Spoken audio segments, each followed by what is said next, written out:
읽은 본문 말씀으로 요단을 건너가서 싸워라 라는 제목으로 하나님의 말씀을 나누겠습니다. 저와 여러분의 삶은 확실하게 한계가 있습니다. 어찌 보면 이 땅을 살아가는 동안 우리는 어떤 특정한 문화와 어떤 특정한 시대 안에 우리의 삶의 뿌리를 두고 거기서 살아가고 있기 때문에 성경의 말씀을 온전히 따라가는데 한계가 드러나는 것이 어찌 보면 우리의 삶의 자연스러움일 수도 있습니다. 다만 그 한계가 드러날 때 우리가 그것을 어떻게 다뤄가야 되는지, 그냥 두어야 될지, 아니면 하나님의 말씀을 통해서 그 나의 하나님의 뜻을 따라가지 못하는 것을 잘 발견하고 다시금 내가 돌이켜서 주 앞에 순종할지, 여러분 그것은 우리 인생 가운데 매우 중요한 요소입니다. 저와 여러분이 하나님의 말씀을 따라가고 주의 성령의 충만함 가운데 여러분 삶 안에 있는 하나님의 약속을 따라가지 못하는 여러분의 모습들을 잘 발견하고 그것이 예수 그리스도 안에서 온전해지는 여러분 되시기를 간절히 바랍니다. 하나님께서 그렇게 우리를 인도하고 계십니다. 그 인도함 따라서 갈 때 우리가 기도해야 될 것은 하나님 나의 길을 가르쳐 주시옵소서. 우리는 그래서 우리가 평생을 살아가면서 한 가지의 태도가 필요한데 그 태도는 하나님께 물어보는 겁니다. 물어보되 어떻게 해야 될지를 물어보는 것입니다. 제 과거에 저희 아들에게 자꾸 자기가 해야 될 일을 저에게 와서 이제는 해달라고 하더라고요. 물론 그 일은 제가 해줬던 일입니다. 그런데 제가 그래서 어느 날 불렀습니다. 내가 보니 너가 다 커서인지 너가 할 수 있을 것 같은데 해달라고 하지 말고 어떻게 해야 되는지 좀 물어봐라 라고 이야기한 적이 있어요. 마찬가지입니다. 여러분 우리가 삶 가운데 우리 인생에 한계가 있습니다. 그 한계 속에서 하나님께서는 저와 여러분이 하나님 앞에 와서 하나님 어떻게 해야 됩니까?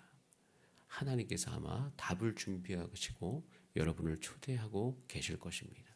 그래서 우리는요 평생의 새벽 예배를 드리면서 여러분의 삶의 여러 가지 한계 가운데 그 한계 속에 이렇게 침식당하지 마시고 그 한계 속에서 하나님 이 한계를 내가 어떻게 풀어가면 좋겠습니까? 라고 하나님 앞에 물어보신 여러분 되시기를 바랍니다. 가끔씩 저는 그런 생각합니다. 하나님께서 우리를 통해서 행하시는 것을 제가 압니다. 하나님이 해주시는 것도 있어요. 그런데 많은 경우 내가 해서 해결되는 경우가 많습니다. 그래서 하나님께서는 이렇게 준비하고 계실 수도 있어요.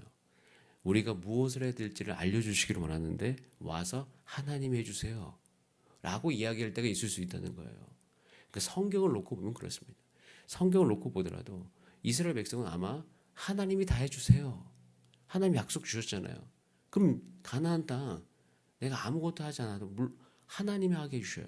여러분 그런데 가나안 전쟁 다 하나님이 승리하게 해 주십니다. 그런데 이스라엘 백성이 거기에 함께 가야 되는 거예요. 자기는 가지 않고 하나님이 행하게 해주시겠다. 여러분 이런 일은 성경에 나오지 않는 것을 우리는 보게 되어집니다. 그럼 우리 인생 가운데 우리는 어떻게 살아야 되는가? 우리는 하나님과 함께 가야 된다는 생각을 늘 해야 되는 것이에요. 그리고 그 순간 하나님이 함께 계시고 하나님이 승리하게 해주시니 우리는 물어봐야죠. 우리 대장 대신 우리 하나님께 가서 물어봐야 되는 것입니다. 여러분 이런 묻는 태도 어떻게 해야 될지를 하나님 앞에 나아가서 기도하는 우리의 삶이 되기를 소원합니다. 그렇게 물어보셔야 돼요. 제가 이 이야기를 왜 하는지 오늘 본문에 나와 있습니다. 자, 1절 말씀 한번 같이 읽어볼까요? 시작. 르벤 자손과 갓 자손은 심히 많은 가축대를 가졌더라. 그들이 야셀 땅과 길라 땅을 본즉 그곳은 목축할 만한 장소인지라. 여러분 1절 읽어보면 너무 좋은 상황 아닙니까? 여러분 광야를 걸었는데 아니 이럴 수가 있습니까? 르우벤과 갓 자손이 가축대를 가졌는데 그냥 보통 가진 것도 아니에요. 심히 많은 가축대를 가졌더라. 생각할 수 있어요. 야, 이 가축대 데리고 요단강 건너면 어떨까? 혹시 행여나 손실이라도 일어나지 않을까? 뭐 여러 가지 생각할 수 있는 그럴 때 심히 많은 가축대를 가졌고요. 자, 그 다음에 3절에 보면 이렇게 되어 있어요. 발음도 힘든 아다롯, 디본, 야셀, 니무라, 헤스본, 엘르, 알렐와 스밤, 알레알레와 스밤과 느보와 부온. 이게 무슨 말이죠? 땅을 가졌다는 것이에요. 이스라엘 백성이 전쟁을 한 다음에 그 전쟁을 통해서 그냥 단순히 전리품만 가진 것이 아니라 땅도 차지하게 되었습니다. 보세요. 심이 많은 가축대와 땅을 가졌어요. 좋은 상이 되었습니다. 자, 좋은 상이 딱 오자 발빠르게 르벤 지파와 갓 지파가 모세를 찾아갑니다.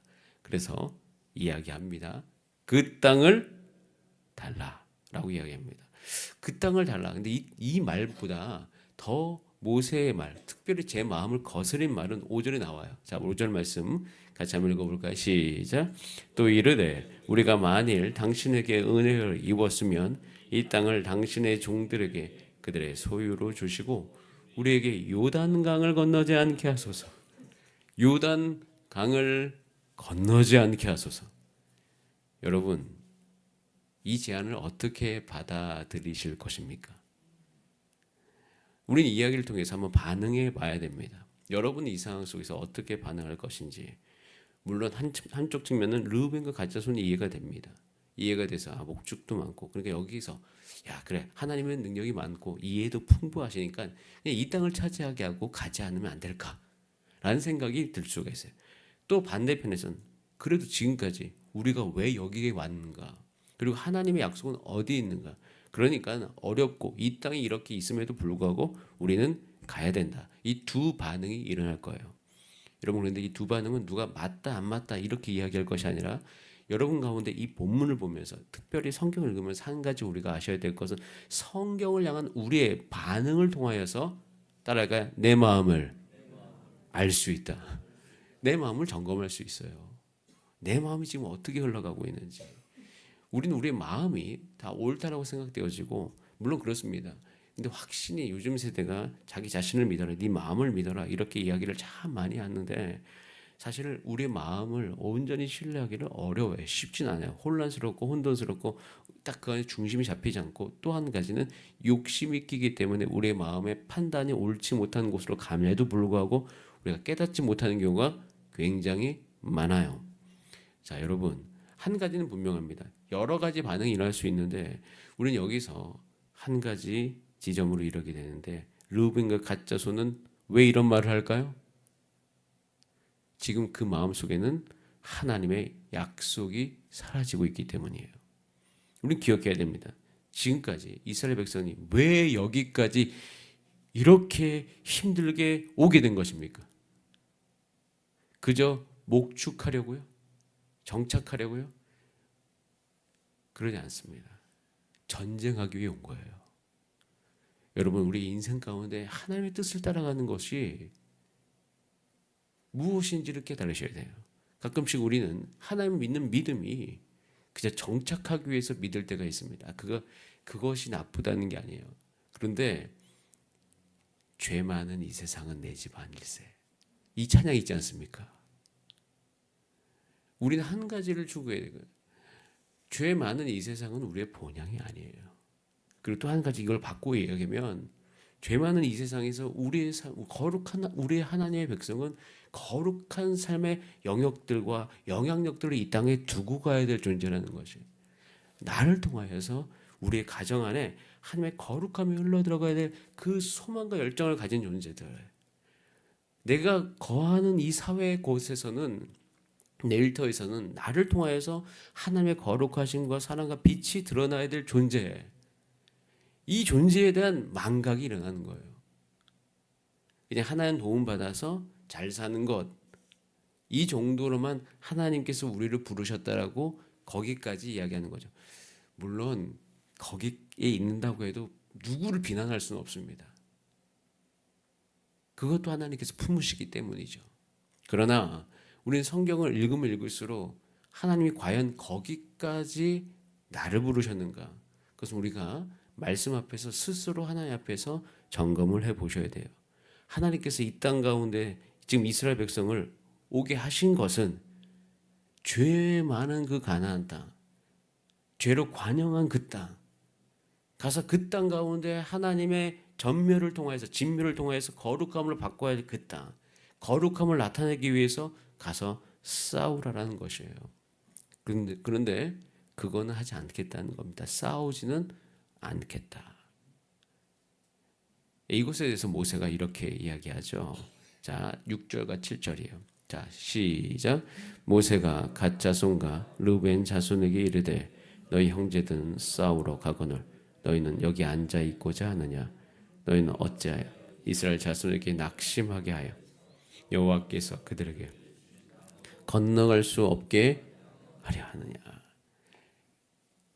이제 이들이 싸우고자 하는 마음이 사라지기 시작하니까 이들 가운데 이제는 모든 가치들이 밀려가는 거예요. 하나님 맺어주신 언약, 약속의 땅, 공동체, 이 모든 것이 다 뒷전으로 밀려간 것을 우리는 볼 수 있습니다. 하나님께서 우리에게 주신 땅이 어디인가? 여러분, 하나님이 여러분에게 주신 곳이, 장소가, 그 땅이 무엇인지 기억하는 여러분 되시기를 바랍니다. 그 땅의 실체는 여러분이 앞으로 읽어갈 성경 안에 다 나와 있어요.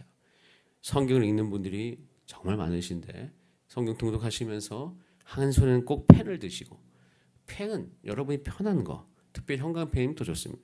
그래서 항상 읽으면서 여러분 마음속에 오는 말씀들을 체크하면서 읽어가신 여러분 되시기를 바랍니다. 여러분이 읽으면서 성령의 감동으로 여러분이 주신 그것이 여러분이 앞으로 하나님께서 여러분의 삶 가운데 이루실 것임을 기억하시길 바랍니다. 그 땅은 죄된 세상 안에서 그 죄와 싸움을 통하여서 우리 가운데 얻어지는 거죠. 이 부분이 우리 가운데 받아들여지고 이해되어지고 깨닫는 은혜가 여러분 가운데 있기를 소원합니다. 여러분, 우리가 죄와 싸우지 않으면 우리 마음은 점차 이 세상의 풍토에 휩쓸려 갈 것이에요. 여러분, 이 나중에 이제 결국은 여러분 아시다시피 두 지파 반, 갓, 루벤, 므낫세 반 지파 나중에 나오지 않습니까? 오늘 본문 뒤에 그 두 지파 반이 동쪽에 살아갑니다. 이것 때문에 이제 여러분 성경 읽어보면서 보겠지만 이 서쪽에 살아갈 9지파 반과 갈등이 계속 일어나요. 여러분, 그래서 이것을 허용하긴 하지만 이것을 우리가 안고도 가는 복잡한 문제입니다. 제가 오늘 이야기를 다 할 수 없어요. 이제 역사 안에서 이 문제가 어떻게 다루어져 갈 것인지는 우리가 나중에 차차 살펴보도록 하겠습니다. 이런 상황 속에서, 이런 어려움이 있는 상황 속에서 결국에는 이 모세가 어떻게 이야기를 합니까? 자, 12절 말씀. 자, 12절 말씀 같이 읽어볼까요? 시작. 그러나 그나스 사람 여분의 아들 갈렙과 눈의 아들 여호수아는 여호와를 온전히 따랐네. 여호와를 온전히 따랐다. 이 땅은 하나님께 주신 땅이다. 그 땅을 향해 나가야 된다. 하나님이 그 땅을 주셨기 때문에 온전히 따름으로 말미암아 우리는 가서 그 땅을 점령하고 전쟁을 해야 된다. 죄와 싸울 준비, 죄와 싸울 수 있는 열정, 죄와 싸울 수 있는 내 마음의 상태가 계속 유지되더라. 여러분, 하나님 아버지, 우리가 지금까지 하나님께서 결국 하나님의 원수라고 이야기하는 것이 무엇이었습니까? 죄 아닙니까? 이스라엘 진영 가운데 있는 죄, 그리고 이 죄를 온전히 없애기 위해서 가나안 땅에 들어가고 있는 이 모든 상황들. 여러분, 우리가 나가야 될 방이 그 지점인 것을 곰곰이 생각하시면서 우리도 이 하나님의 말씀하신 그곳까지 함께 나아가는 저와 여러분 되기를 소원하면서 우리 위치가 어디에 있는가? 자, 20절부터 23절까지 모세가 답을 하죠. 그 답을 하면서 가장 많이 쓴 단어는 여호와 앞에서. 여호와 앞에서. 여호와 앞에서. 자, 이것은 여호와 앞에서라는 단어를 쓰면서 결국 타협점을 체결한 거죠. 너희가 많이 같이 싸워라. 그리고 싸워서 요단을 건너가는 것. 그러니까 무장하고, 보세요. 가서 무장하고 싸우되 쫓아내시고가 계속 20절부터 21절에 반복돼요. 자, 여기서 한 가지를 분명히 알 수 있어요. 여호와 앞에서 있는 것이 어떤 태도예요? 무장하고 가서 싸우는 것입니다. 여러분, 전 저와 여러분의 아주 중요한 정체성 한 가지 이제 나오게 되는데, 따라서 나는 군사이다. 여러분, 이것에 대해서 우리는 성경을 읽으면 읽을수록 확실하게 압니다. 하나님의 자녀는요, 하나님의 군대예요. 죄와 싸우는 군대입니다. 여러분, 지금 이제 30장부터 계속 민수기 안에 나오는 것은 하나님께서 이 군대를 만드시기 위해서 준비하고 계시는 과정을 볼 수가 있습니다. 여러분, 군대가 되기를 사모하시기를 바랍니다.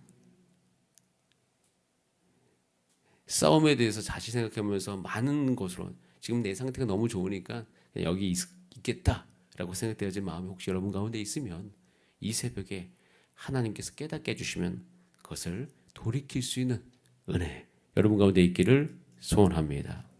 만약 그렇게 하지 않으면요, 우린 계속 한계 가운데 노출되고, 자, 어떤 삶을 사는지 아십니까? 시간상 거두절미하고 42절 말씀 한번 볼까요? 42절 시작. 노바는 가서 그나까 그 마을들을 빼앗고 자기 이름을 따라서 노바라 불렀다. 너무 재미있는 현상이라 합니다. 노바는 마을을 뺏었어요. 자, 여기서 여호와 앞에서 뺏지 않았어요. 빼앗아서 그 땅을 진멸하고 그 땅을 거룩하게 세웠다라고 표현되기보다는 그 표현이 어떻게 나왔냐면 자기 이름을 따라서. 결국에는 이곳에서 지금 무슨 마음으로 이 일들을 계속 해나가고 있어요? 그 마음에 뭐가 있는 것 같습니까? 자기 이름을 세우고자 하는 마음들. 결국 인간 안에 하나님을 따라서 하나님이 주인 되고자 하는 모세의 모습과 결국에는 거기서 점령해서 자기 이름을 세우고자 하는 모습. 여러분, 신명기 34장에 보면 모세가 하나님을 주인 되게 합니다. 저는요, 이 새벽 성도님들, 우리 주산학교 성도님들, 또 다음 세대가 일어나기를 원하시는 분들, 교회를 세우기를 원하시는 우리 모든 성도님들, 저도 교회를 세우기를 원하는 마음 가운데 한 가지 계속 제 마음을 점검해 가는 것은 교회를 세워지면 하나님이 주인 되시게 하는 과정이에요. 가정에 다음 세대 여러분 하나님의 신앙이 흘러가게 되기를 간절히 바라십니까? 여러분이 주인 안 되면 됩니다. 하나님이 주인 되시게 하면 그 길을 따라가면 다음 세대 일어납니다. 교회도요, 이 땅 가운데 세워지는 과정. 목사님들이 하나님이 주인 되시게 하면 교회는 세워지고 다음 세대는 일어납니다. 그래서 우리가 이 부분, 내가 이 원하는 거, 하나님 해달라고 하는 거, 하나님 우리가 이걸 보기를 원한다고 우리가 그렇게 주일마다 모여서 새벽마다 모여서 교회를 향해서 기도하는 이 모든 방법들이 오늘 나오는데요, 우리가 주인 되는 것이 아니요, 하나님이 주인 되게 우리는 우리 마음을 재정비해서 싸워야 됩니다. 여러분, 이 싸울 준비, 성령으로 충만하게 되어서 내가 뒤로 물러가거나 정착에 대해서 아버지 우리가 거기에 집중하는 것이 아니라 하나님의 부르심에 집중해서 나아갈 수 있는 우리의 삶이 될 수 있도록 역사하여 주시옵소서. 함께 기도하는 저와 여러분 되기를 소원합니다. 우리 다 함께 기도하시겠습니다. 이 시간 기도할 때 살아계신 하나님 아버지, 내 마음을 잘 살피게 하여 주시고 주여 내 마음이 하나님의 뜻을 따라 한 걸음 한 걸음 나아가는 하루 되게 하여 주시옵소서. 오늘 이 시간 결단하실 때 혹시 행여나 여러분 삶 가운데 일어났던 많은 갈등들 가운데 혹시 여러분들의 모습 속에서 여러분이 주인 되려고 했던 모습들이 있다면 이 시간 주 앞에 내려놓으시면서 내 이름을 세우고자 했던 것이 있다면 내려놓으면서 하나님만이 주인 되게 하여 주시옵소서. 그것을 위해서 우리가 우리 자신을 점검하고 다시금 기도하는 저와 여러분 되기를 소원하면서 우리 다 함께 주여 한번 부르신 다음에 합심으로 기도하십니다. 주여